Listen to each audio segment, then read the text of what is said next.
पद्म पुराण उत्तरखंड अध्याय 118 अध्याय का 21वां श्लोक। राक्षसीं योनिमाप्नोति सकृन्मांसस्य भक्षणात् 60 वर्ष सहस्राणि विष्टायां परिपच्यते।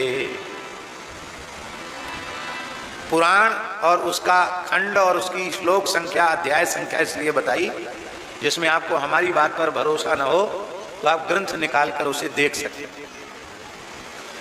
एक बार भी जो मनुष्य मांस खाता है, बहुत ध्यान से सुने, एक बार भी जो मनुष्य मांस खा लेता है उसे नरक जाना पड़ता है, राक्षसी योनि उसको प्राप्त होती है और 60,000 वर्ष तक विष्टा का कीड़ा बनना पड़ता है एक बार मांस खाने से।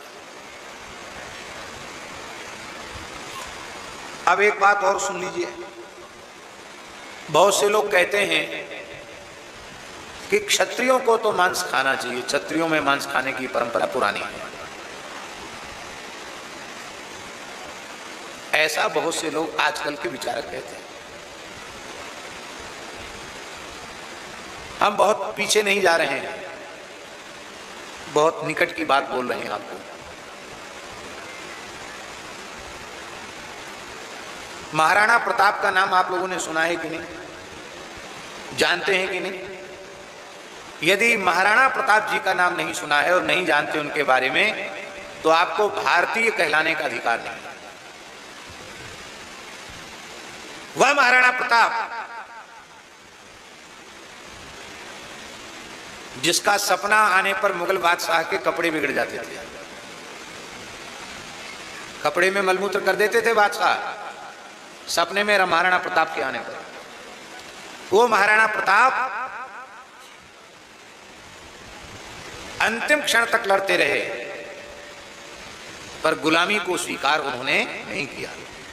हाँ, एक बात हम कहेंगे, उन्होंने गुलामी को स्वीकार नहीं किया, लेकिन उस काल के क्षत्रिय राजा यदि महाराणा प्रताप के नेतृत्व को स्वीकार कर लेते तो देश में जो जो घटनाएं भयंकर घटी वे सब न घटती और गुलामी की समाप्ति उसी समय हो जाती। लेकिन सब आपसी मतभेद में बटे हुए थे, अपनी शक्ति को केवल एक दूसरे को नीचा दिखाने में ही प्रयोग कर रहे थे। सब छोड़ के महाराणा प्रताप को जंगलों में रहना पड़ा।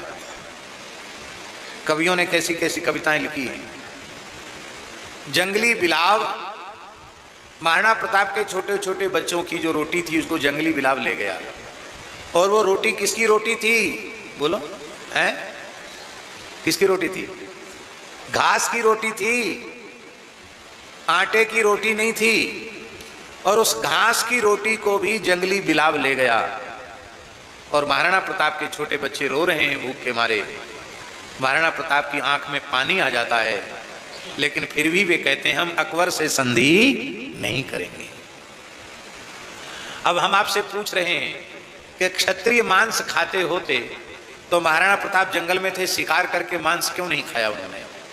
अपने बच्चों को घास की रोटियां क्यों खिलाई? आप उत्तर देंगे?